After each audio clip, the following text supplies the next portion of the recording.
Welcome to Linux Saloon, a place to discuss tech, open source, and where Linux is always on tap, and my mic is a little bit hot. Each show we have a talk about a Linux project, such as a distribution, desktop environment, application. We also chat about news or any variety of topics that's in the community. I think that's Linux, tech, and open source related is on the table for discussion. This is a special early edition of Linux Saloon that's more friendly to our European friends. There's been a little bit of desire for this, and so I thought, hey,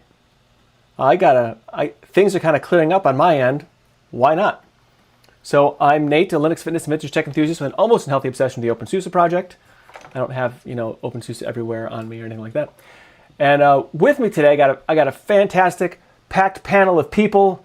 I got Zebedee Boss, I got Hip Dad, Arch Penguin, Eris, and Bit Shady. How is everybody? Yeah, doing good, thanks. Doing good. Okie dokie here. Yeah, doing well, man. Thanks. Awesome. Sorry, I was having a little bit of weirdness here. So, if you'd be so kind out there, watching, listening, doing your gardening in the middle of winter, if you're in the Northern Hemisphere, and smash that like button. That would be very beneficial to me. You can also chat here on the Discord if you would like. You can join the Linux Saloon Discord. And I know we're all happy about Discord too. So, provide your voice, your face, and help me to talk less. So also between shows, you can join us in our Discord and Telegram groups and keep the conversation rolling. But, I guess now everyone has a problem with every chat thing. So maybe we should start an IRC. I don't know. It's not private, but it's not controlled by anybody either. So I'm throwing that out there. I've got IRC. You do? You still play an IRC? Yeah. That's cool. Maybe IRC are your friend. Remember ICQ? Yep. Oh, Yeah, totally remember that. Yeah. And then the Russians took over that, man. You get these messages. Hi, I'm a beautiful Russian girl. Will you be my friend? Yeah. I remember, for a while there was a lot of that, and then it went away. Then we get it again. Then it went away. I got it on on Telegram for a while, and then that went away. I don't know. So I think they kind of run around to different areas to antagonize people, I suppose. We can go back to the BBS. That's what I started on. Gopher, man, gopher. So, Yep. So funny story. Mike Chilson, who's often here, he may not be here tonight, but he has his own BBS, and so you can join that and you can BBS around. Oh, there. wow. Yeah. Oh, cool. So I think I use something called SyncTerm, SYNCTERM, for doing BBS things. Yeah. And that works pretty well. And I have a Commodore 64 here, which I should put my keyboard on the keyboard tray, but I got a Commodore 64 instead. And so I get on the BBSs with that too sometimes, which is kind of fun. So as long as we cool. don't have to go back to BBS internet speeds, because they were shocking back in the day. 300 I baud. remember doing it on a hyper terminal. 300 baud, yeah. Yeah. Also, be sure to do the straw poll we have. If you go to cubicle8.com/polls, we have polls there for you to go into. There's a topics one, and then as far as for early edition for this one, so you can still vote in there if you like. And then we also have a straw poll for tonight about partitions on your hard drives. If you'd like to join them tonight as well for that, but we can go over that as well. So on doc for today, we got a jam-packed, all kinds of stuff that I've researched and put together for this, but as every Linux Saloon tends to do, it goes off the rails, and I don't get to, 3/4 of my notes. So sometimes I wonder why I even do them, but I'm still going to keep doing them because I don't know how else to function otherwise. So, yeah, there we go. So first, I start off by saying, what have you doing in Linux and tech? I know, but if anybody had anything exciting they want to talk about that they've been doing in Linux and tech in this last week, you'd like to share? Zeb, any Any neat gaming things you've done? No, just the same old, same old. Messing around with Linux, realizing I don't remember Linux as well as I used to, breaking it, and then realizing that I've actually broken the two that I'm meant to be keeping. So I've recently had to reinstall CacheOS back on the system because I did something with something else on another drive and it don't work. So usual, same old stuff. But no, gaming wise, it's just that, I tell you what, I did buy. Is it The Crew, that racing game was on I've heard of sale that, on yeah. Steam? I just bought it too. You did, good man. Yeah. And it seems like quite fun. I think it's going to be a bit like Forza Horizon, where you can either do the in-game races and all the rest of it, or you can just blast around the maps in wherever it's giving you and have a look around the towns and do donuts in your car and all sorts of stuff. So yeah, looking forward to playing with that. But that's I did the Crew Motorfest. Just installed it yesterday. Mm-hmm. Yep. So it kind of makes me think. Oh, I'm sorry, I interrupted you. Arch Penguin, please. Oh, it's okay. I'll just we'll have to check it out, man. Sounds interesting. It's real cheap, $8. And that's I'll called The get it Crew? then. The Crew Motorfest is the one I have. There was something, I don't know, I was listening to some podcast and they brought up The Crew as being something for some significance. And I can't remember what it was. There's something significant about this game. Oh. Okay, that's weird. Why would I open up Steam and it completely throws all my monitors out? What's that all about? It's upset with you. It's saying, I really like it if you ran OpenSUSE Tumbleweed right now. Well, no, I'm not on it. It's never done this before. But anyway, yeah, so I bought... You're definitely one of the lizard people. Yeah, I bought the Crew Motorfest and the Crew 2 because they were both on sale. Right. So I'm just messing around with the Crew Motorfest at the moment. Yeah, that's what Right, I've let got. me shut that down again and see, does it all go back normal? No, it doesn't. No, I bought the deluxe edition, I guess. Oh, okay, nice. Yeah, it was only $1 more. Right, now I may blow up when I run my little NVIDIA script, so if I disappear, I'll be back, honest. I promise. All right, I'm going to hold you to it. And you said it's multiplayer as well? You can play it online, yeah. Yeah, single player, online PvP, online co-op. Oh, man. Definitely buy it now. It's verified for Steam Deck. So Sweet. This is just an aside, but are there any instances where if something's Steam Deck verified that it won't work on desktop Linux? Is that a thing? I don't know. Yesterday when I was installing this stuff, I was like, I don't even check anymore. I used to always check and look at compatibility and stuff and if it plays or if it's verified. Anymore, I don't. I'm like, hey, they don't know if it runs. I don't know if it runs. Let's just install it. I can always ask for a refund. So, like, I used to use the DB, Proton DB. Right. Well, here's the thing is, it says, like, that Warhammer that we did, the Vermintide or whatever it's called. Right. Is it doesn't work, right? And there's other things that it says doesn't work that actually work just fine. That's one of them, right? That's a free game if you are into, like, an older school, like, D&D, like, but multiplayer up to 4. I think it's up to 4 players, right? Yeah, 4 co-ops, yeah. And you can it's like dungeon crawler monsters. It's fun. Now, the thing, go ahead. No, I say it's fun and it's free, but as it relates to what Nate was asking, I don't really think you could fully, like, depend on those things because a lot of things actually work perfectly, even though it says that it doesn't. Well, there's a little asterisk to the Warhammer Vermintide 2. You want to install the Warhammer Vermintide 2 temporary launcher workaround. Yeah, it's weird. I didn't have to do all that.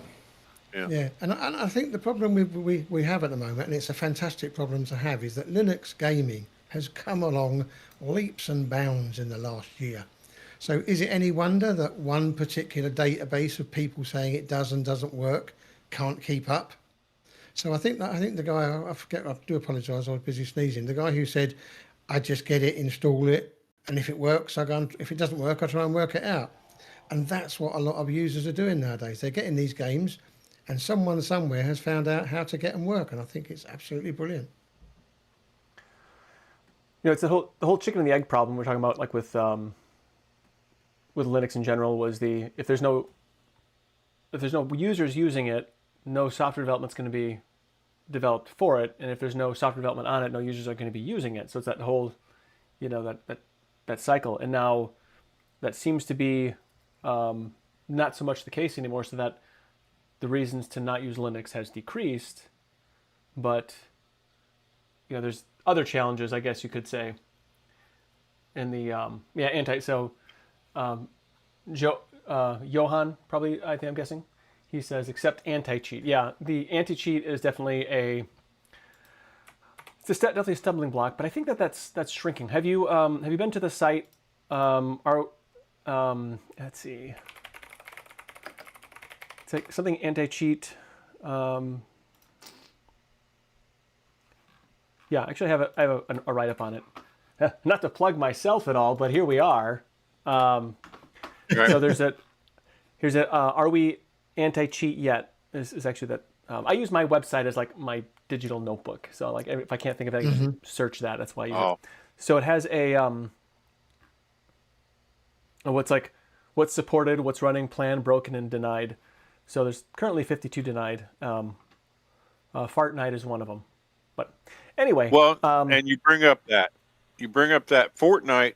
If Fortnite is able to be run on Linux, and they fix their anti-cheat so Linux users can come in, as soon as that goes, all the rest are going to follow. Probably. There's well, probably you'd have a big flood to Linux too, probably, honestly. I kind of hope not too rapid of a flood. I think you can only change the makeup so much so quickly. But I think things like Bazite, though, that probably does have a very positive effect. Like I got this 1X player, and so it's basically it's running Bazite. This is like when I'm a digital nomad. This is what I take with me. Although honestly, I play most of the time I'm playing Nintendo games on an NES. So this is basically just a handheld NES for me.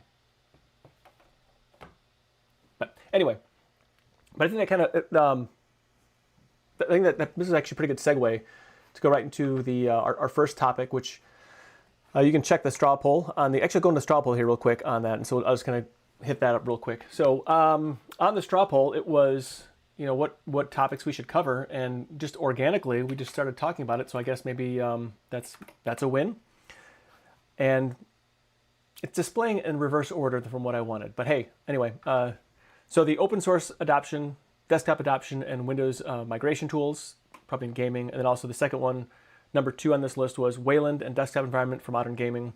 Actually tied for second was then government and public sector and Linux migrations in Europe as well. So that's been a flip-floppy story. So anyway, I thought we'd go ahead and hop into that first topic then, since that seems to be kind of where we're already chatting. So, and that is the open source desktop adoption and Windows migration. Now, there's been quite the hullabaloo about Windows 11.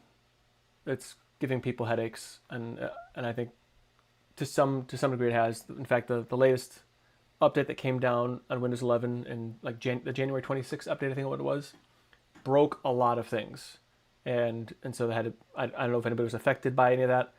So I had to actually do the nuke and pave quite a few times and quite a few machines already as a consequence of that update. And so there's so that's an issue, but there is currently a push in Europe for digital sovereignty and real world migrations happening now. So there's a proposal, the European proposal for a public sector Linux desktop. I say plasma, right? So there are many distributions out there, and there's a proposed one that is specific to the European Union's government and non-governmental organizations. And so there's thousands of Linux distributions, and I think, I don't know what the count is right now, but this says 250 distros being updated and supported. Now there's a proposal for one more, EUOS. Let me ask you, would you run it? If there was an EUOS, would you consider running that? No, because I'm not in the EU. Okay, well, that's fair. So this proposal is what's that? I was going to say, to be brutally honest, would you run an OS that has been built by a government, having seen, I don't know about whether it's the same in the US, but certainly in the UK, I remember working for the NHS back in the day, and I was working for a local primary care trust, and we just got this big order of all these new PCs, and we had to send them out to all of the doctor's surgeries. And we got them out there, we got them all installed, and then we got a note saying, oh, sorry, we sent you the wrong ones. Can you go and get them back all out again and put these ones in instead? And for me, that's typical top-tier bureaucracy goes wrong, because the people at the top are just pen pushers. They're not proper techs like we are. And that's the problem I would have with running an OS that had been built specifically for the government. We still had people when we was on Windows 8. We still had county councils in the UK that were still running XP. So yeah, no, it would be a complete shambles. Sorry, that's just my opinion. Well, I would go ahead and say pretty much. You know, I mean, I don't know what it's like in the United Kingdom, but if you've ever been to the DMV in the United States, although it's better now, they have an appointment system, so actually it works really quite much less painfully.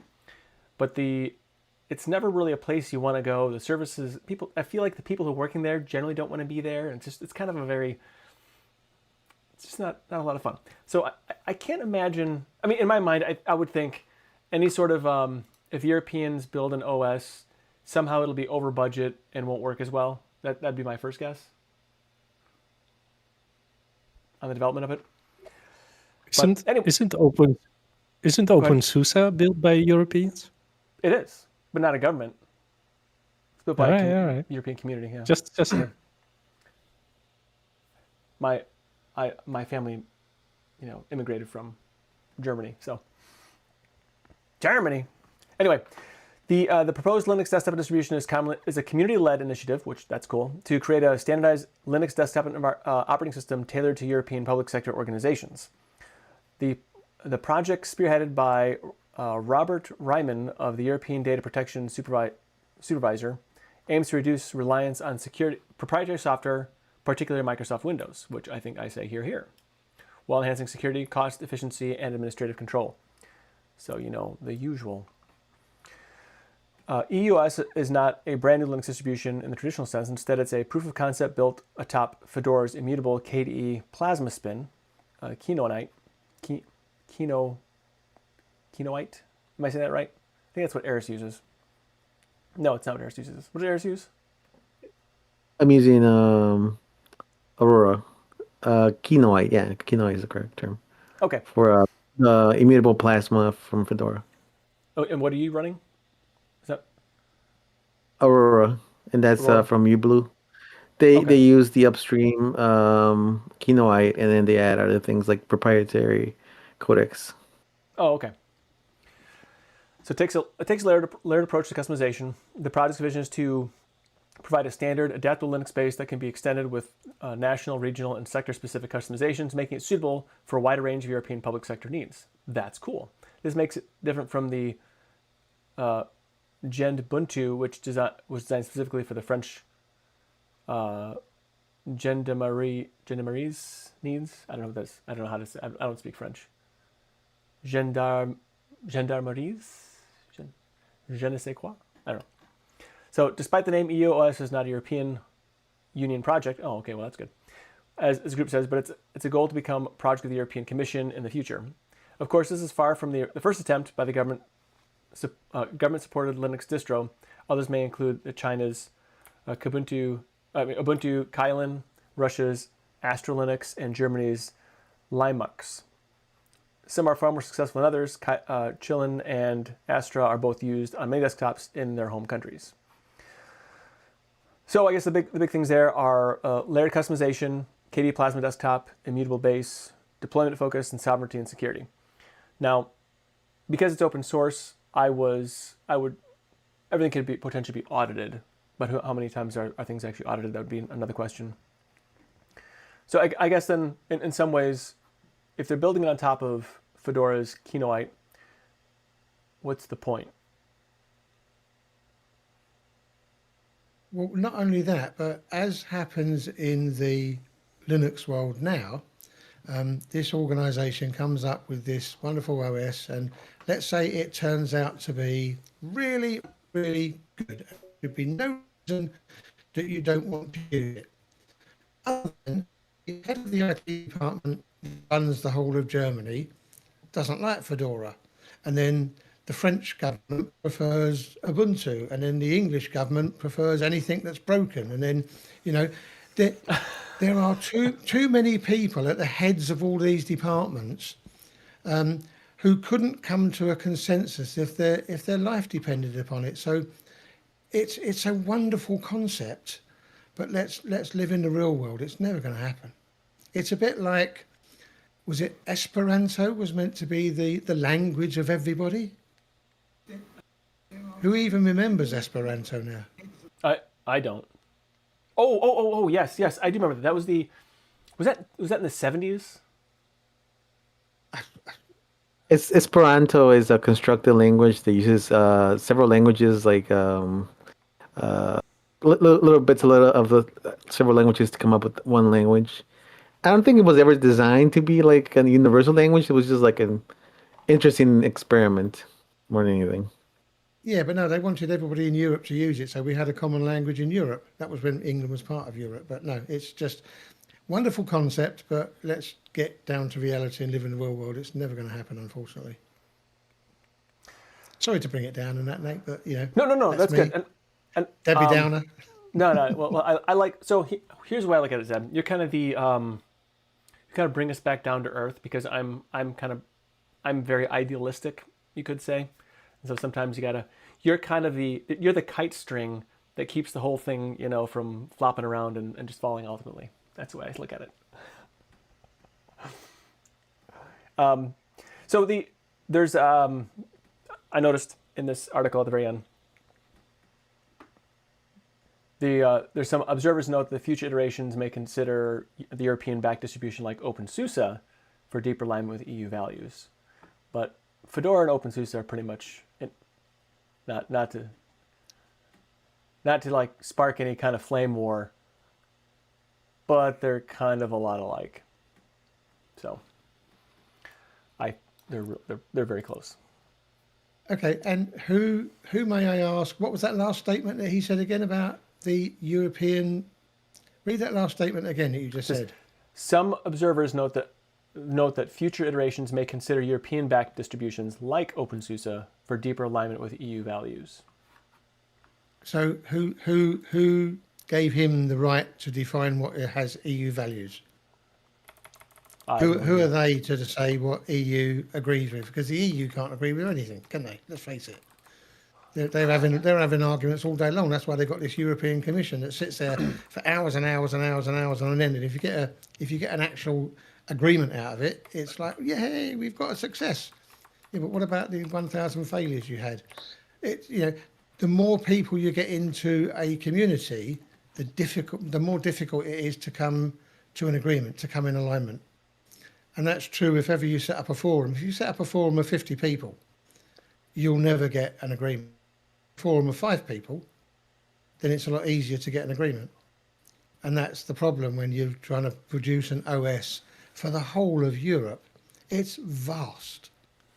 And there'll be too many people sitting at the top of an IT department somewhere who think they know better and will therefore disagree. So here's some thoughts on this. So to make these migrations, what do you think is the biggest hang up? Like, what's stopping the government from being able to just totally dump, or specific agencies anyways, from totally dumping Windows and doing its open source alternatives? Cost. You think it's cost? Yeah. okay, they could repurpose the machines, but you'll find that there are an awful lot of European countries and communities and governmental departments that are using software specifically written for a specific purpose to do a specific job, and it'll only work on Windows. And they won't want to, and they won't have the budget to go back to that company and spend another 10 million or 10 billion or however much it costs them to convert that program to Linux. And would it even work on Linux? Because there's going to be certain stuff that you can do in Windows that you can't do in Linux, and vice versa. So I think it would all come down to the cost would be prohibitive on that larger scale. Now, I didn't find any articles that specifically went into like where the actual difficulty points would be, but just like on the surface, any sort of Office applications, you do have LibreOffice, which actually I tend to use more than Microsoft Office, and I do have that provided by work, and I use it in crossover Linux on my machine. Works great, except for the OneDrive integration is not there. So the issue that I have at work is there's like a piece of software that just will not, try as I might using different wine tricks and digging into the redistributable C++ libraries and everything else, I just can't get this one application to run, and it has to do with how it integrates with the registry and whatnot, and I can't actually fake that little registry part to make the application kick off, and maybe there's a solution out there. I just haven't found it yet. So I use something called Winboat. I don't know if you've heard of it. Yep. So I use Winboat, and that is how I run one particular camera application on my Linux desktop. Obviously, it's not completely, tip-top, but there are other ways you could do that too, using some of that similar FreeRDP technology and the way they have configured. If you have an application that's central to somewhere, you could run it off of a remote system that would look locally on your file system. There's a way to bridge that gap, and I've been able to do that, something similar to Winboat. And so if let's say you have your XProtect is the application that I can't use, so you could have XProtect on as being served by some sort of centralized software, server, whatever, that still runs Windows, and then the individual workstations could just, when that application needs to be called, it just makes that call over and just pulls that in. Parallels, I don't know if you know what that is. It's a very similar thing that on Mac and Windows for doing similar things. So you can do that in Linux, and it's another way to accomplish that same task. So that said, I think that could potentially bridge the gap, but then it comes back to, right, I think, Zeb, you're right when it comes to like the cost, because who's going to set that up? Who's going to maintain that? Is that more of a technical liability? And so forth. Well, not only that, but have we got 10,000 clones of Nate that we can send around Europe to get all this set up? Because no, they'd probably get into fights. They would they'd probably start. I worked for a company that was exclusively Windows, and we had an application that needed a particular version number of Java, I know Shudder Boys, to work, because it had been written 25 years ago and it had just been built up and built up and built up and built up. And we used to have people running on thin client, and even the really, really clever guys in the IT department weren't able to get the right version of Java to the right, terminal, whatever it was, for this thing to work. And it was the biggest problem when we rolled out a new version. We'd done all the testing. We said you need this version of Java on every machine that's going to be running this piece of software. And they couldn't even work that out, Windows to Windows. So what chance have they got Windows to Linux or Linux to Windows? It's just, and just so you're aware, as an experiment, and just to wind up my IT department, I used to do all my work at home from Linux. It's funny you say that. Sometimes it's actually easier to do incompatible Windows things to Linux because they're so old, and whatever, you can create a kind of a sandbox, a wine bottle for that to be able to run pretty effectively. So that could actually be to the benefit. Could. I could also be wrong. Could be. But no, you've got far more clever people than I have that would know about this. So come on, guys, chime in.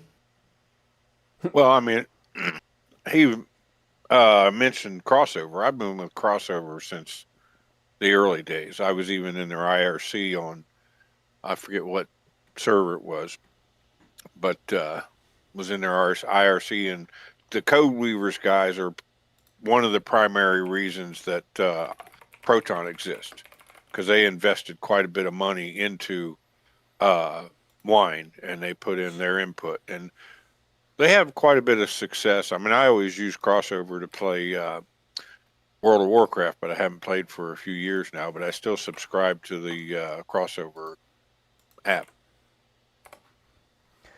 Yeah, I'm a contributor to that, and so I do testing, beta testing and whatnot sometimes. Not all the time, but I still do. And I got there's, if you look for it, there's a video out there where they congratulated me to getting that top tier, that Oh yeah, whatever. I think I remember watching it. Yeah. So I thought it was fun. It's a very silly video. I have to dig that up, see if I can find that. But yeah. Anyway, so I think one of the issues that I think are more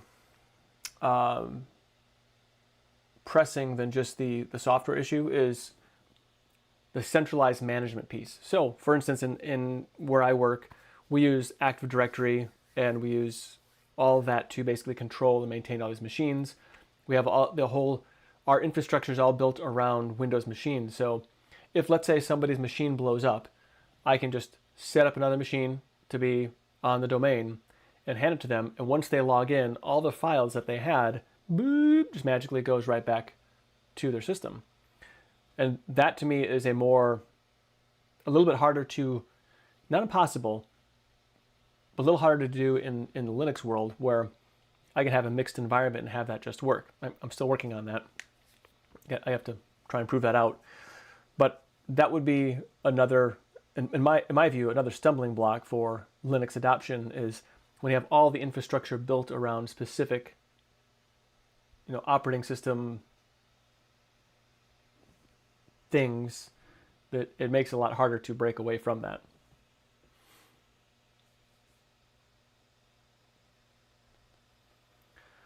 I don't know if that resonates with anybody. Maybe not. But anyway. Well, it does resonate with me because we had a similar system again at the last place where I worked, where they went through a process of every time somebody logged on to one of these remote machines, they then had to wait for their profile to come down so that they could literally hop from desk to desk, and you didn't have to have your machine. You could go and work in any office, log on with your credentials, and you carry on where you left off yesterday. So if yesterday you was in London and the next week you was in Kent, didn't matter. Now, the only problem with that was we didn't have the internet infrastructure to cope. So you'd get into work at 10 to 9, ready to start at 9 o'clock. You'd log on, and then 25 minutes later, you're still waiting for your profile to come down.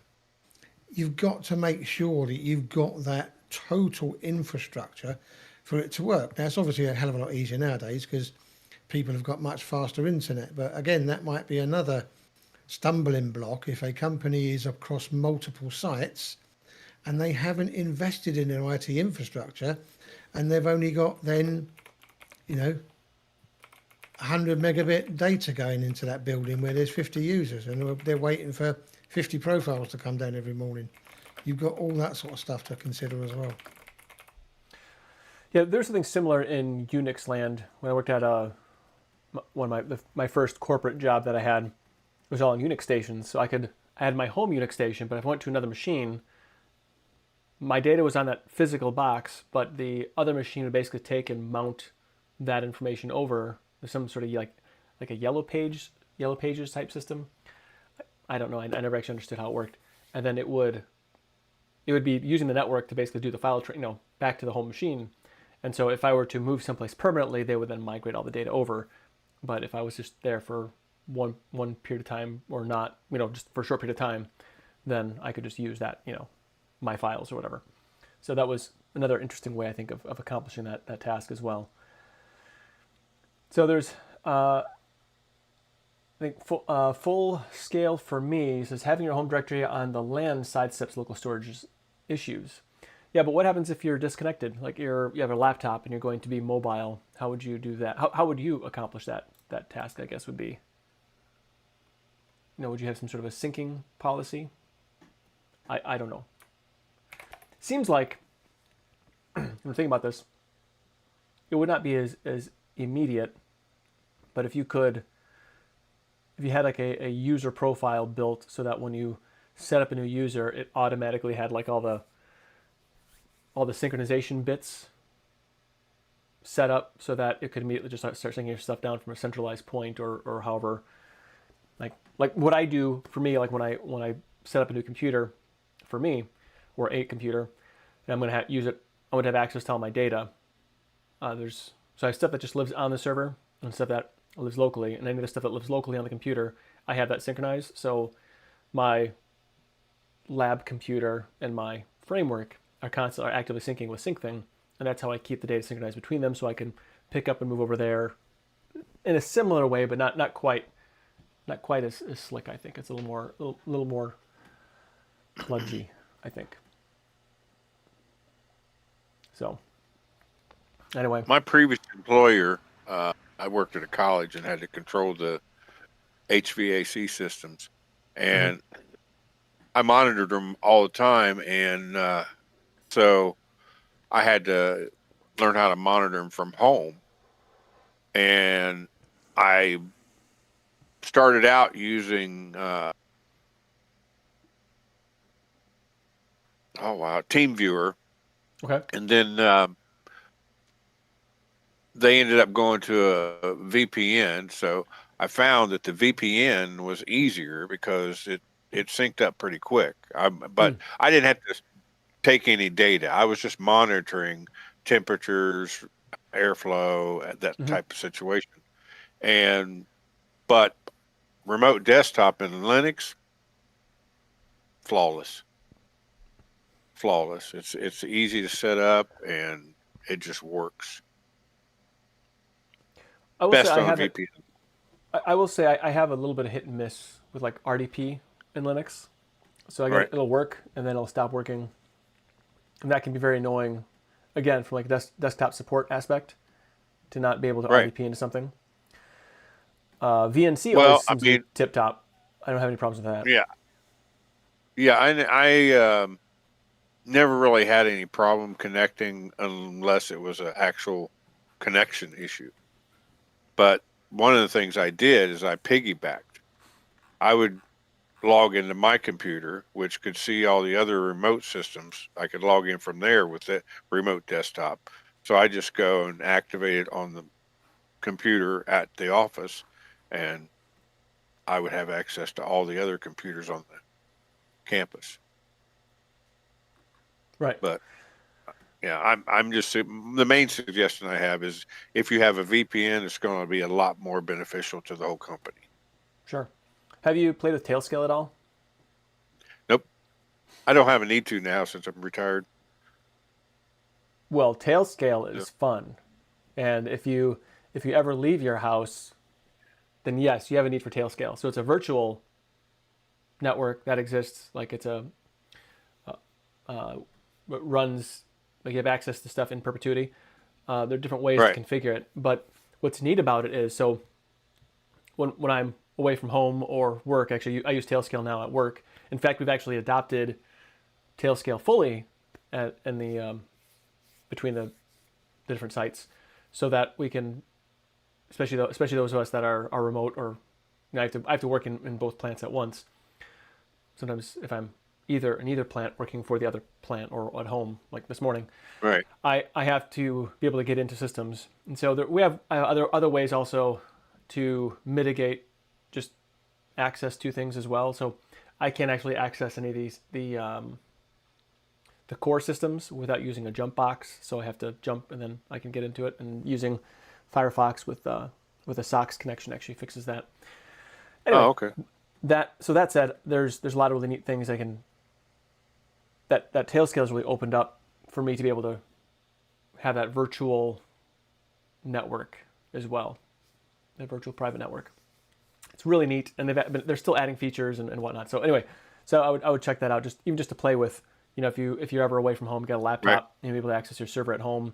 If they're both on a Tailscale, or you have a Tailscale subnet router inside somewhere in your house, then you can access your thing. So like, I can check on my 3D printer wherever I am at, even if I'm not home, because it doesn't have Tailscale on it, but I can use a subnet router and then go to that IP address, and it just fires it across. There's some other little things you got to do to make sure that works, but yeah, it's super cool. It's neat technology. It uses WireGuard as the base technology of that. So there's Oh, okay. yeah. So I was I think where was I? I had to print something off, and it was in a hurry. So I gave my son my laptop while I'm driving, and I said, go to this go here and go ahead and print it. And he looked at me, even though he knew we had Tailscale. I says, nope, we can still print remotely. You just have to just make sure you select the right printer, because usually it's print to PDF. So he's able to have everything printed off before we got home, grabbed it, and we could go to whatever it is we had to go to in a hurry. So we didn't have to wait. Anyway, it's a real convenient thing to have that ability to use Tailscale. And by the way, that works on Linux, Mac, and Windows. It also works on I don't know if it works on iOS, but I know it does work. Yes, it does work on iOS and Android. So it works on all these different platforms. So that's nice. Doesn't matter what platform you're running, you can have access to that. So I was looking up the RDP program I use, and it's free RDP. So yep. I was looking for it on there, yeah, and I didn't notice I closed the window. Yeah, I use to access all the systems I have to access remotely. I use something called Remina. I don't know how. Oh yeah, it's pronounced. that's the one I used. Yeah, that's. Weren't they both called the same thing though for a while? I mean, Free RDP is the underlying GNOME bit to do the RDP? RDP. Yeah, it's still free RDP underneath. Oh, okay. Yeah. So. Yeah, I have. I can't even count how many things I log into now, remotely all the time. But it can do RDP, VNC, with that, and there's some other things too. So, that's a pretty great little application. All right. I just love how it's easy to set up on Linux. That's my big thing. Yeah, the RDP server is a little bit more complicated than the RDP client in Linux. It works, but it's not quite 100% on Wayland. And actually, that's next thing we'll go ahead and fire into. Yeah, I was in X11 when I was still working at the college. So I don't, yeah. But I don't know. I might try to connect one of the other computers through that, but I don't have a need right now. And I'm still on X11 because Wayland's not quite ready. Sorry. Now, Wayland, which is good in happiness, and desktop environments for modern gaming. And so, Zeb, you are what I would call a modern gamer. You are a more modern gamer than I am. Yeah. I played 2 games. And my problem with Wayland is I don't understand how it works with scaling and using multiple desktops. And what's even crazier is, and how the Linux world hasn't changed in the 15 years since I started it. I'm on MX Linux, and MX Linux is on X11, and I've got all my monitors set out correctly how I like them. So why would opening Steam completely blow my monitors up so that I then had like this screen repeated onto this screen, repeated onto this screen, and Steam was across all 3 of them, and it's just, and this is on X11, and you go to Wayland, and for me it's even worse. So what I tend to try and do if I'm going to do anything on Wayland is I then just go down to 1 monitor, because it's easier than me trying to work out what to do. Because I can use 3 monitors, and if I bring another one in, I can use 4 monitors. And I'm sitting here looking at Hip Dad, thinking, well, how many monitors can he get set up and working? And has I've he had tried 4. Wayland, and does it work? I'm on Wayland now. And you find it's fine? Do you do a lot of gaming? Arch Linux. and just a generic Arch, and then I run it's running Wayland with KDE. I think the secret to Wayland working on any NVIDIA computer or whatever, I mean NVIDIA card,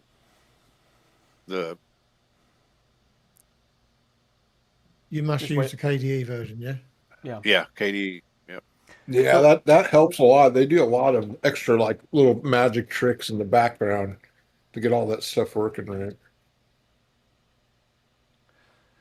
Yeah, I mean, I play a lot of games, and I'm mainly Helldivers 2 is my go-to game most of the time. Like to play golf games too, but I was an NVIDIA. I'm an NVIDIA user, and I was like, show me it works. And I did this install 2.5 years ago, and I haven't had problems. So And I have to. the other thing I like is I have 120 hertz 65 inch, and this one's a 60 hertz, and the refresh rate in X11 is faked. It may tell you it's 120, but it's going to the lower value of all three of them, or all four, or all two. That's what it always did. But with Wayland, it's actually giving me true 120 on the one and 60 on the other. Because I was running one monitor in X11 because of the same issue that you're having, Zebedee. Yeah, well, on X11, as I say, I've got the Dell in front of me, and I've got my 49-inch that I can split into two, and I can have them as 60, or I can have them as 120, and this one is 120 or 60. I can get all of those working up fine, and any tool that I do to check is the monitor running at that resolution, it's running fine. But do you play exclusive full screen on that monitor, or do you play borderless windowed so that you can come out and do other stuff? Well, the trick with Steam is it varies. I mean,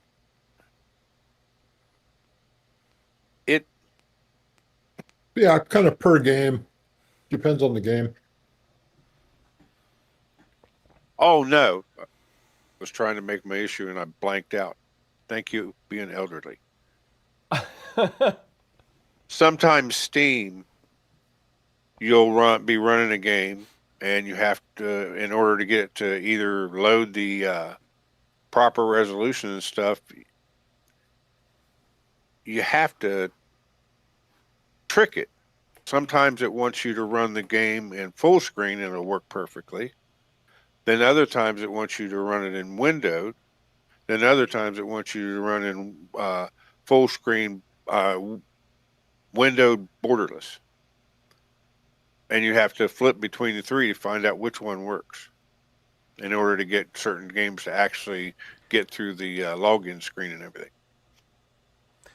Yeah, I will say you still occasionally get that bug with the, where you alt tab. Yeah, that kills Helldivers 2 a lot. Yeah, sometimes it works perfectly. Like right now, it's working fine, but depends on the update, I guess. So I have to say, I have to push back on Zeb a little bit. I cannot run my system on X11. It will not work. For what reason? Because if I run X11, I cannot have the scaling with the different pixel densities all lined up nicely. So Yeah, instance, same for my multi-monitor, same exact thing. So I have right now 4 monitors, but they're both, but 3 of the 4 are all like kind of double height monitors. So in the center, actually if you go to cubicalate.com, you can actually see the setup that I have. And although the wing is not there, but in the center I have my framework, and then above that I have a dual up. That's the exact same panel as the framework that uses from JSOX, which I should do an article or write up on that at some point in time. I don't know why I haven't done that. I'm a bum. And it's a great monitor, especially when I'm a digital nomad. I take that with me. On the side I have these larger Inoken monitors. They're also dual up. I first heard about these on the I think it was like Linux Matters or with a podcast that it was an LG's got this dual up monitor, but these are cheaper. And so I have these at 100% scaling, and what's in the center here, I have at, I think it's 130% scaling. Yeah, 130 in the center. And so when I take and I move windows across, the pixel, it's real close to being, the same all the way across. So it makes it a more seamless experience between them. And I tried doing it in Wayland and X. I either have to sacrifice the resolution of the main desktop or the main screen or the others. I cannot get I can't get the scaling to work. And believe me, I tried everything that I could find and I could not get it to work. Also, Wayland is a little bit smoother on this high pixel density screen as well. It's a 2.2K is what this is. And so on X it has a little bit of a tearing thing going on. And even though I find the Wayland to be a better experience there. Yeah. So on X11, did you try XR&R? Yes. Where you can set the individual DPI of the text per monitor. I did, and I tried. So I had to try lots of different things. So the problem was, if I didn't scale this, I couldn't read it. And so I tried actually setting, and when I tried scaling it, it wanted to change the resolution of the screen because it's a 3:2 ratio, so it's not a common setup. So I even created different modes so that I could call up those particular modes to get the visuals I wanted. And I gave up, and then I've been on Wayland ever since. So since 2023, I've been on Wayland. Yeah, well, I guess that's where I was lucky, because back when I was trying all of this nonsense with multiple screens, I had Mark Greaves of Peppermint to help me, and he's the guy who taught me everything I needed to know about XR&R. Now, I think it was Sleepy-Eyed Vince that told me that there's a Wayland version of XR&R, but like a WLR&R, and I haven't had a chance to play with that yet, so maybe we should try It sounds that. intriguing. So in Plasma, you basically don't need it. You can just actually set it per monitor. I can adjust the scaling from there. Yeah, but are you adjusting the scaling or adjusting the zoom? Scaling. So they have a scale. So like I have 130% here, and so the font size is very close to the font size over here. We're talking. It works so well. I can play Minecraft. Like I'll do, like when I play Minecraft with the kids, I'll use all 4 screens for Minecraft, and I'll have a little space at the top for things and a little space at the bottom for things. But it works quite well. And then also I want to give it one point. So I sometimes use an eGPU just for funsies to play with, and I have no problem adding this in Wayland. With Wayland will actually see this screen, and I run over there. So yesterday I messed around with playing on my TV Minecraft with the kids, running off the eGPU, even though it was not necessary. But I just wanted to see if I could do it, and it works well until you want to unplug it, and then the computer's not happy. So I couldn't figure out why it got so angry. It came back. It locked me out for a little bit. But I don't know. I would say Wayland's there. The problem that I have with Wayland, that I would say exists, is still RDP server on Wayland is just not quite there because of the permissions thing. So you can't do unattended. Like I can't just log into it without somebody allowing it on this end. Like, you know what I mean? Like I have to allow it, and then even with Rust Desk, it's not 100%. Sometimes I have to, sometimes I don't have to, and I don't understand that either. Yeah, and to that also, a lot of the apps like aren't up to par with Wayland yet, so we're waiting on people to like fix their applications to work better as well. Yeah. So one of the things that did not work well on Wayland was LibreOffice. It was really slow and clunky and operated very just terrible. And so that was a problem, and I actually went away from using LibreOffice for a while because of that, and doing other things which did work better, but just didn't have the feature sets I liked. And anyway, so I have a fix for that. Also, go to cubically.com for that as well. See if I can find it.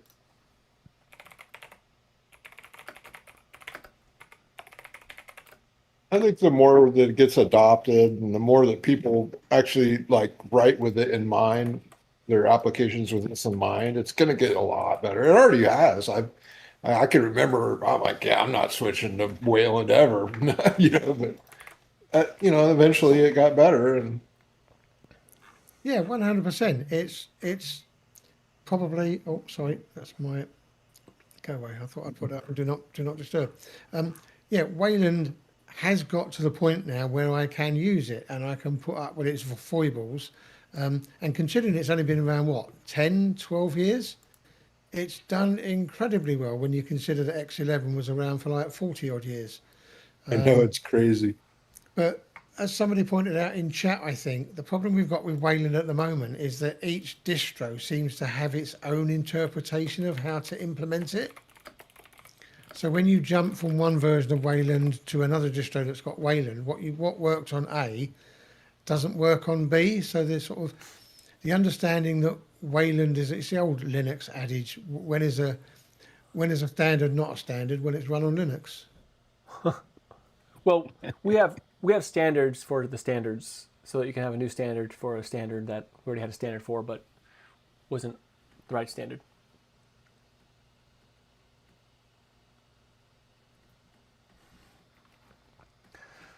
So GNU to Linux, what do you say about all this? Are you running Wayland? Are you X? Where do you sit on this?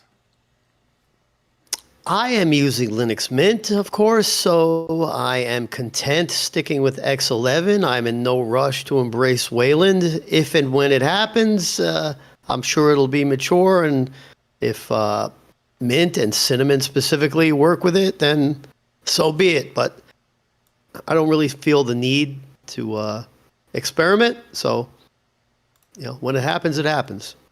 Right. Yeah, I was pretty much that way too. Until I got forced over, I could care less. And I think most users, the fact of the matter is, all they want to do is be able to use their computer. Whether there's Wayland or X11 underneath, nobody cares. They really don't. Like most people, only only the nerds. Only the nerds care.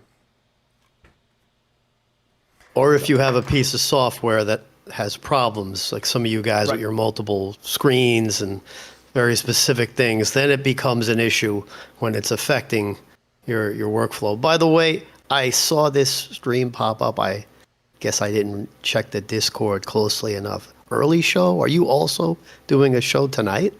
Yes. Wow. That's hardcore. So it's a double header. Well, different topics. We can recycle some of them, but I have European friends that just can't be here. Like Bit Shady, and then I'm sure it's got to be hard on Zeb to be up at 2:00 in the morning to chat with a bunch of Yanks. Always been hard on Zeb. Yeah, and then I got also Texaco. Thank you for being here. Mm-hmm. How you doing? Hey, In the thanks for house, having me, I couldn't believe it when I heard those dulcet tones in my earphones a minute ago. I thought, well, hang on a minute. Have I just time tripped back 10 years? You might. It's been a while. Welcome, PZ. my good friend. Thank you. I appreciate it. I'm just here observing, just listening. Well, yeah. Well, what do you think about this whole Wayland X11 thing? I like to get somebody else's opinion besides my own. Look, I kind of am in Zeb's camp where you use what works for you. Like there shouldn't be we have to use Wayland or we have to use X11. You use what works. And if your distro works on X11, just keep using it. And if your distro works on Wayland, then you keep using it. But I'm right now, I downloaded KDE Plasma, and that's what I'm currently on. And either way, there's a group of people, like you said, that are nerds that are going to care whether it's Wayland or X11. But for the majority of people that use their computer and don't want to be on Windows and just want to be on Linux, they don't really care which it is, as long as it works. Right. And did you go with the KDE OS or just a distro with KDE on it? Oh no, I went with full into KDE Plasma, and I haven't had a single issue since I started with it. So, obviously it's only been a little bit, but I was really impressed. Okay, so I haven't been keeping up with the Linux stuff for the last couple of years. I check in here and there every now and then, but I haven't been keeping up with what's actually going on. So I tried it, and I was just impressed from start to finish the way KDE Plasma handled the install when you ran into a problem if you weren't connected to the internet. Everything that happened was like a professional operating system you would think would be. And it wasn't always like that. It was kind of rough there for a little bit, but I'm pretty impressed with it. Yeah, and correct me if I'm wrong, this is the replacement for KDE Neon that you're using here. Yeah. One actually written by the developers for the development to showcase Plasma. Yep. Nate Graham and the bunch there. Yeah, it's only in alpha as well. That's what's crazy about it. Yeah. In fact, I just installed it like a week ago, KDE Linux. And the immutableness of it doesn't feel as clunky as, say, like Bazite does, kind of. It's way smoother. Like, I'm really impressed for how snappy it is. I kind of second what you're saying. It's very impressive. If it's supposed to be an alpha, I can't really tell. I've yet to test all my games on it, but it just works, man. It's like, it reminds me of a Wayland version of SteamOS, how snappy it is. I would agree. Joe. Good morning. Joe. Or afternoon, or whatever. Yeah. Nice to see you. Yeah, same here. I did watch last week's show from the sidelines. I didn't chime in, but I was watching you guys, so. Well, always glad to have you. You're always welcome to hang out with us. I always appreciate you. You have a really pleasant voice, so it's always nice to hear it. You know what I mean? Well, thank you. My wife might not agree. I'm just kidding. That's okay. I'm not your wife. I know. Now, I've been lurking in the shadows too, Joe, so yeah, don't feel bad. No, I figured I heard you. I just popped in, and then I heard you talking about Wayland and KDE. I'm on Fedora. I've been on for a while on Fedora KDE, so it's been good for me. I know I only had one issue when I went from 42 to 43. The first update was fine. The second one broke something, and I just left it for the night. And when I came back next month, they had it fixed already. So it was just a patch update that got messed up. But otherwise, I've had really good luck with it. It's been good. So, and I run 2 monitors too, by the way. All AMD, by the way, too. Nice. Yeah. So, yeah, that's about it. But between that and 5 grandkids keeping us busy, so. Yep. Yeah. That'll do it. Yeah. Saturday nights, it's hit or miss whether they're over here. And last week I wanted to come on, but then they were running around, and then so it's like a little noisy. And Zeb, I know you've got a handful too. Yeah, I've got 8 grandkids, but Yeah. they all know me as Grumpy Granddad. And when I'm in my room and the door's shut, they keep quiet. Yeah. With this new with the YouTube, the way it does the thing, I don't know if people know who it is or not. That's the only reason a lot of times I'll call out my name, because a lot of people don't always know. But plus when you haven't seen anybody in a long time, so Yeah, well, it's good to have you back anyway, that's for sure. But Nate, what was that other topic that had 14%, and we almost started it at the beginning of the show, but we didn't because the show was going to start? It was to do with adopting the Linux desktop and Windows migration tools or something. You're muted, mate. Yeah, that's what we started with, the open source desktop adoption and Windows migration tools. We can always circle back on that. Actually, I hate that. I don't like the terminology. It sounds so corporate. We can always go back to that. And did we start on that? We did. Okay, I must have been asleep then because I missed it. That's all right. It is early for you. That's the beauty of these glasses. You can't see whether I've got my eyes closed or not. And this topic kind of ties in with it anyway. So, some of the we're talking about some of the tools I was using, but Winboat is a great tool for bridging any applications you just can't get to work using Wine. I think Proton's been really good. This is back into the gaming thing here. That also bridges the gap as well too. What exactly is Winboat? Oh, so Winboat is, in a nutshell, it is you're running QEMU or KVM in a Docker container that runs on your host system, and then instead of when you launch an application, you use that and you load it in, and it kind of lives seamlessly on your desktop. So you can, and then you can just shut that on, turn that on and off at will, and you basically just utilize that one piece of the application. And so what's neat about it is it has a lower, somehow it has a slightly lower footprint than just running a full-blown Windows. Like I run a Win 11 LTSC container, and then I install the applications that I need on there, and then I just load just that one application, so it doesn't utilize as much on the resources. It's a real clever way to basically get everything Windows you want without the full Windows tax. Although I guess technically it kind of is still, but not exactly. So is to call that a migration tool, though, is that not just the first step to see whether or not you can get that application working? Because for me, migration means you take everything from Windows and get it working on Linux. Not you have Linux and then you have all these fancy workarounds so that you can still use your old Windows tools. Maybe I'm misinterpreting the word migration.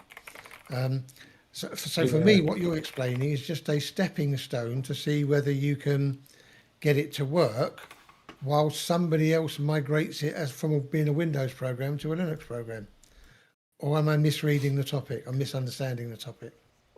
I think yes, but I think it's yes and yes for that. Yeah, So- both things are right. Yeah, I think they're not mutually exclusive, or maybe they are. I don't know. Maybe I don't even know how to use that terminology.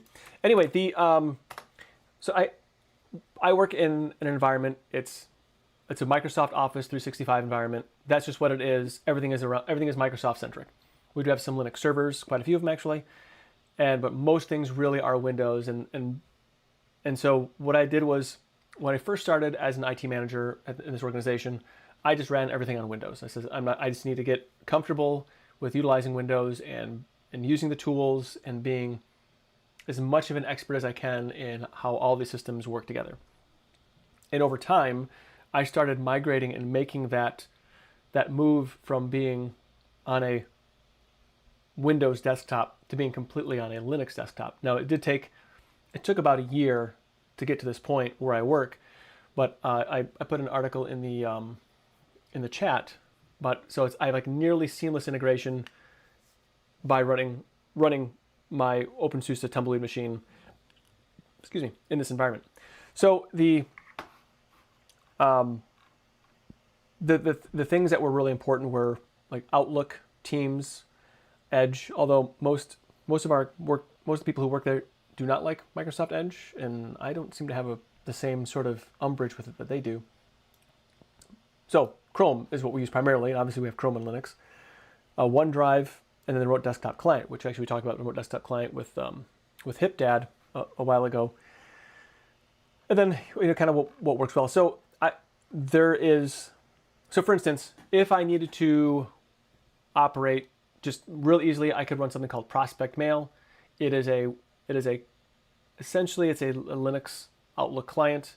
In fact, you can run that on Windows too. It's basically just an Electron application. It just kind of wraps the web version of it into to act like an application, essentially. There's nothing really technically different between that and running in a browser, except the reason I specifically like to have this in its own as a standalone application is if let's say I get a link to something, I can, when it opens up, it doesn't open up directly into Edge or Chrome, but I can select where I want to open it up into using something called Junction, and that allows me to like direct my traffic to what it is. So I do investigate like if we got phishing attempts and everything else, and so I like to basically be able to sandbox things, containerize it, and then open stuff up in a way that I won't harm anything.